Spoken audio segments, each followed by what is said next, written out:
Hey guys, what's going on? It's Chris Martin, and I'm here to share with you guys exactly how to become a real estate agent. But before we get into that, real estate, it's not for everyone. I just want to let that out there. And I know that's something that some of you may not want to hear, but it's not. Not everybody could be Chris Martin, real estate agent superstar. Not everyone could be that. But I'm just kidding. But you can be yourself, and I joke around and I say that it's really not for everyone, but it could be for you. And if you're thinking about becoming a real estate agent and wondering how, this could be the perfect video. So before we get into it, if you could do me a favor and subscribe, I'd really appreciate that. Just click that button right there, and you can see videos like this more often. I would appreciate the support. So how do you become a real estate agent? Well, first things first, it's finding out if you really want to become a real estate agent. So watch more videos like this, the ins and outs of what's expected, what you need to do to be a successful real estate agent. Some people want to do it part-time, some people want to do it full-time, and you have that flexibility. Not everyone has to, you don't have to sell 10, 20, 30, 40, 50 homes a year. If you wanted to sell a few homes a year, that is totally up to you. And if you want it to be just an extra source of income, maybe you have a full-time job and you want to make a couple commission checks on the side, maybe use it for vacation money and take all those awesome vacations you want, or use it for investing money and investing into real estate, you can do that too. Or if you want it to be your main source of income, that's where I'd make sure that you know exactly what you need to do in order to achieve what it is that you're looking to make. And what you can make in real estate is unlimited, and it's the reason why I love real estate. So we're going to talk a little bit more about that in other videos, but today we're talking about how to become a real estate agent. So how do you become a real estate agent? First things first, you have to accumulate 40 hours of real estate course time. The pre-licensing course can be taken through a bunch of different ways. I mean, you could take it online, you can take it in person, you could do hybrid. So it can be as convenient as you want it to be, and you can take it in as short of a time frame or as long of a time frame, and there's different options online. So you can explore those options online. 40 hours, this is all, when I say 40 hours, that's Massachusetts requirement. So if you're in other states, you want to make sure that you check those state requirements and make sure you're taking a course that meets the requirements of that state. So you want to make sure they're state certified courses that you're taking, and you're not getting scammed into a real estate course that it's not going to give you the 40 hours that you need to take the state test, all right? So once you take those 40 hours, you're eligible to take the state exam. And those 40 hours, just to give you some price points on what they go for, you could find them anywhere between $250 and $500, you know, in that range. That's what it's going to cost you to take those 40 hours of real estate course time. In the brokerage I work for, we actually supply a course, and it's a little bit cheaper than that. So I'm not here to sell it, but if you wanted to explore that, you can just check Groupon for CameronRealEstateGroup.com or Cameron Real Estate Courses, and I'm sure they'll pop up.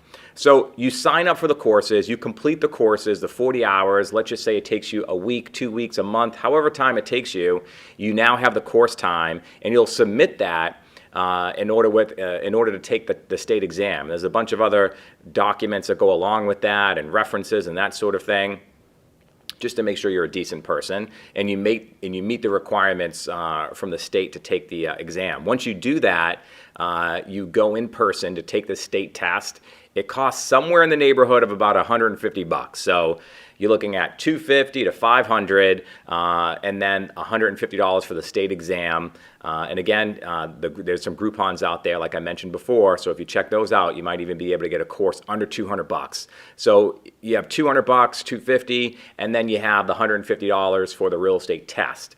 It's a two-portion test. So you have the state part, you have the law part, and you can fail those tests and take them again. So of course I would try not to fail, because every time you take the test you have to pay an additional fee. I want to say it's like a $50 retake fee or somewhere in that area. So you don't want to keep failing and keep having to pay. So I would try to take that test as soon after you complete the course as you can. And the practice exams for me were always the best preparation, because those sneaky test writers, they write those questions in a way that you have to like unsolve the riddle in order to find out what is the appropriate answer. So you want to make sure you're comfortable with the questions and the style of how they ask those questions. So I would take as many practice exams as you can and prep that way. So you take the test, you pass the test, and now you can hang your license with a real estate brokerage. So you cannot practice real estate unless you hang your your license with the brokerage. So if you ever wanted to explore brokerages and explore the brokerage I work for, feel free to reach out. I can send you some information on that. But you have to hang your license with the brokerage, and with that, you have to, for most brokerages, be a part of the realtor board. And if you're a part of the realtor board, you have to pay them a fee to be a part of this board. That fee ranges anywhere between, somewhere in the neighborhood of $650 annually of what it costs. So $650 annually, and then you have to pay a MLS subscription. So the multiple listing service is sort of the access and the platform that all real estate agents have. And you need that in order to have your be in business as a real estate agent. So that's $87 a quarter.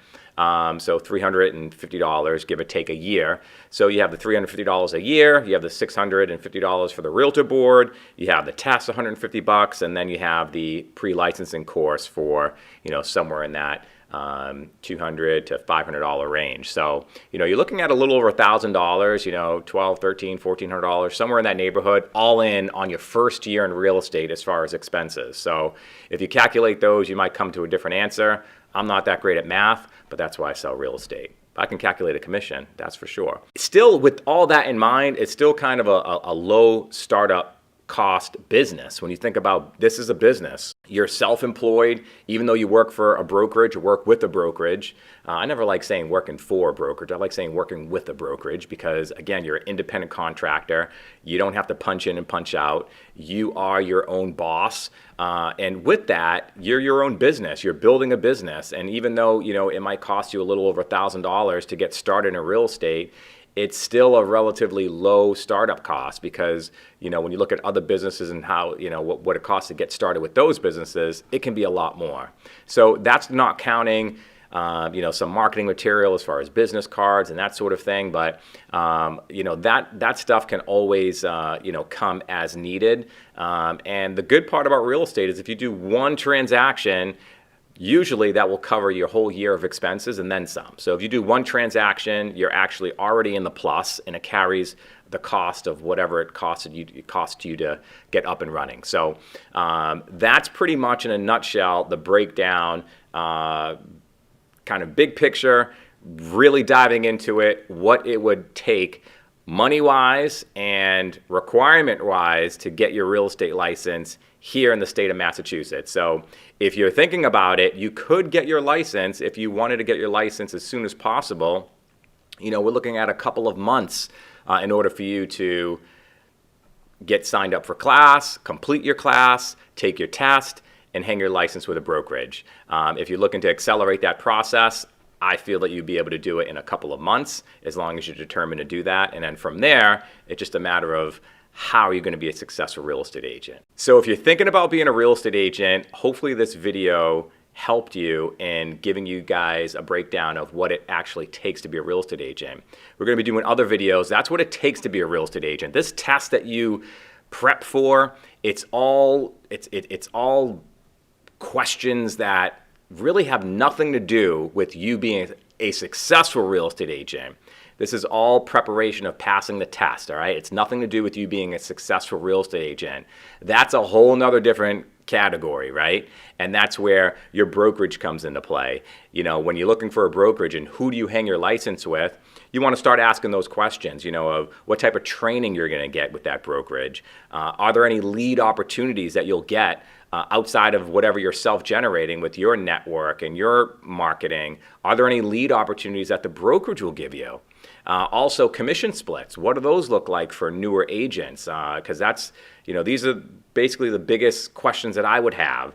The training, the leads, the commission splits, and the culture. I'd want to know and get a little feel of the culture and what that looks like, and what type of agents are there, and what's the feel of the office and the vibe of the environment. So commission splits, super important. You want to know how much money you're going to walk away with if you did sell a property. Those vary from brokerage to brokerage. Lead opportunities, some brokerages don't offer leads, others do. You want to know what that looks like because this could help catapult you from not having any business to getting in business. And then training, what type of training and support that the brokerage will give you as a new agent to help just build that foundation and get you from where you are to where you want to be. So all those things are super important, and we'll be talking more about those in other videos. So please, again, subscribe right here, and if you liked it, thumbs up, subscribe, and I'll see you on the next one. All right, guys.